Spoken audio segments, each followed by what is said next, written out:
لیکن اب دیکھیے یہ قرآن مجید کے توازن کی بات ہے.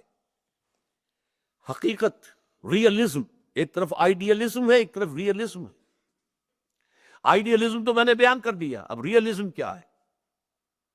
ریئلزم میں یہ بھی ہے کہ والدین جب زیادہ بوڑھے ہو جاتے ہیں تو وہ گویا کہ بچے بن جاتے ہیں، ضدیں کرتے ہیں. فرض کیجئے کسی ایک بچے پر ان کی زیادہ شفقت ہے، چاہتے ساری جائیداد اسی کے نام کر دیں، حالانکہ یہ بہت بڑا گناہ کا کام ہے. اختیار تو ہے لیکن یہ کہ دوسرے وارثوں کو محروم کر دینا بہت گناہ کا کام ہے. اللہ تعالیٰ کے یہاں اس کو بڑی سخت پکڑ ہو جائے. پھر یہ کہ بچوں پر دباؤ ڈالنا کہ یہ کام ضرور کرو. اب آپ کو معلوم ہے کہ یہ کام درست نہیں ہے، صحیح نہیں ہے. لیکن جیسے کہ میں نے ایک مفصل تقریر کی تھی اور تازہ میثاق پہ وہ شائع ہو گئی ہے، وَمَن نُعَمِّرْهُ نُنَكِّسُهُ فِي الْخَلْقِ. سورہ یاسین کی یہ بڑی اہم آیت ہے جس کو ہم زیادہ عمر دے دیتے ہیں، معمر کر دیتے ہیں. جو ضعیفی کی حد کو پہنچ جاتے ہیں تو ان کی خلقت میں کمی ہو جاتی ہے، یعنی ان کی جو خلقی طور پر جو ان کے اندر صلاحیتیں ہوتی ہیں، قوتیں ہوتی ہیں، ان کی ذہنی صلاحیتیں ختم ہو جاتی ہیں.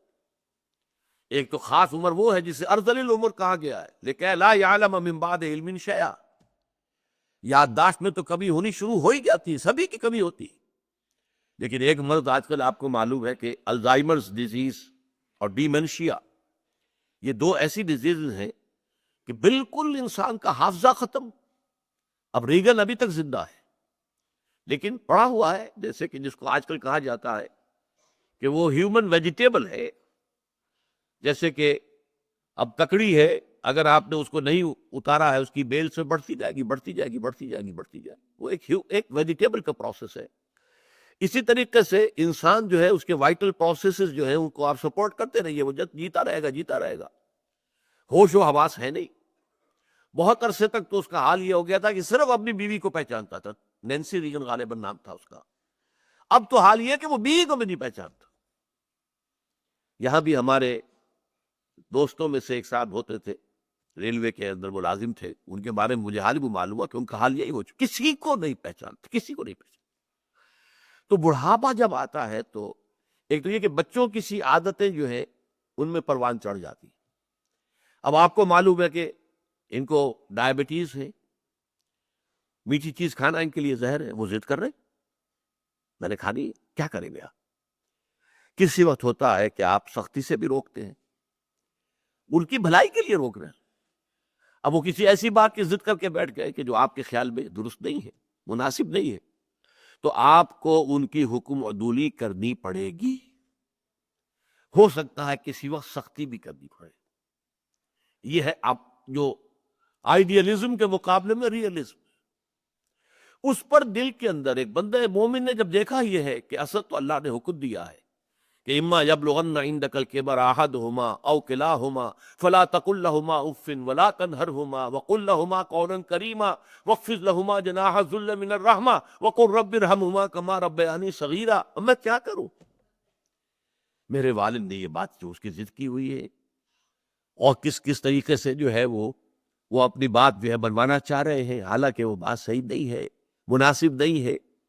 تو اس صورت میں اگر آپ کو کسی وقت کوئی سختی بھی کرنی پڑے تو اول تو یہ نوٹ کیجئے کہ اس سختی کے انداز میں بھی نرمی ہونی چاہیے. ابا جان یہ کام نہیں میں کر سکتا، یہ نہیں کہ آپ جھڑکے، بس یہ امی جی یہ کام میرے لیے ممکن نہیں ہے، آپ مجھے شرمندہ نہ کریں، میں یہ کام نہیں کر سکتا. بڑے لجاجت کے انداز میں ان سے بات کی جائے. لیکن جیسا کہ میں نے عرض کیا، کسی وقت ضرورت پیش آتی ہے. میری زندگی کے ایسی واقعات میں سے ایک واقعہ ہے کہ جو اس پر میں پچھتاتا ہوں کہ وہ کاش کہ وہ بات نہ ہوئی ہوتی. میرے والد مرحوم بھی دماغی مرض کے مریض رہے اور اس زمانے میں پھر چونکہ معالج میں ہی تھا. جب میں نے MBBS کیا تھا اس سے پہلے ہی، جب کہ میں ابھی 3rd ایئر میں پڑھ رہا تھا، تو ان پر پہلا حملہ ہوا تھا.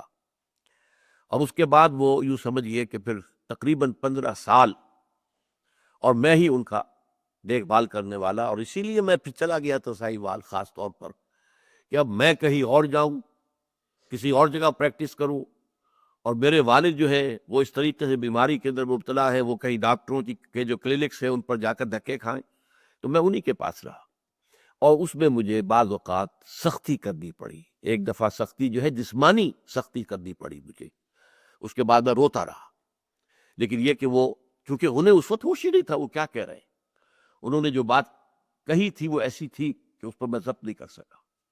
بہرحال یہاں جو ہے در حقیقت اب ایسے شخص کو جب دل میں ایک کڑن ہوگی، افسوس ہوگا، صدمہ ہوگا کہ یہ میں نے کیا کیا، میں نے والد کے ساتھ یا والدہ کے ساتھ یہ گستاخی کر دی، میں نے والد یا والدہ کی اس بات کو رد کر دیا، میں نے ان کی اس خواہش کو جو ہے پورا نہیں کیا، تو جو طبیعت کے اندر ایک سلیم الفطرت انسان کے دل میں، اس کی طبیعت میں جو رد عمل پیدا ہونا چاہیے، اللہ تعالیٰ اس کا ازالہ فرما رہا ہے۔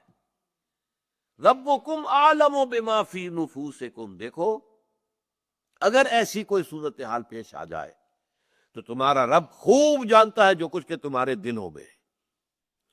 تمہیں اگر روکنا پڑ رہا ہے والد کو یا والدہ کو، اگر اس کی کسی خواہش کو رد کرنا پڑ رہا ہے والد کی یا والدہ کی، اگر کسی وقت سختی کے ساتھ بھی انہیں روکنا پڑا ہے کسی چیز سے، تو یہ کہ دل میں کوئی ملال اس لیے نہ لاؤ کہ تمہارے دل کی کیفیت کو اللہ جانتا ہے، تمہارے دل میں ان کے لیے جو محبت ہے اللہ جانتا ہے، تمہارے دل میں ان کے لیے جو ادب ہے اللہ تعالیٰ اس سے ناواقف نہیں ہے۔ ربکم اعلم بما فی نفوسکم، جو کچھ تمہارے نفوس کے اندر ہے، تمہارے دلوں کے اندر ہے، جو احساسات تمہارے اپنے والدین کے بارے میں ہونے چاہیے اور ہیں، فی الواقع ہیں، اللہ کے علم میں۔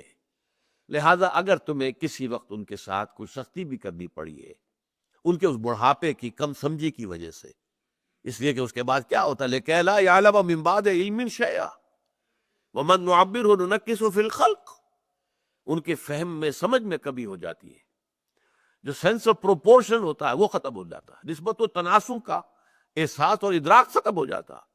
تو اس صورتحال میں جو ہے اگر ان کی کسی بات کی مخالفت کرنی پڑے، نفی کرنی پڑے، ان کی کسی خواہش کو رد کرنا پڑے، تو پریشان نہ ہو، اس لیے کہ تمہارا رب جو کچھ تمہارے اندر ہے، دل کے اندر، اس سے واقف ہے۔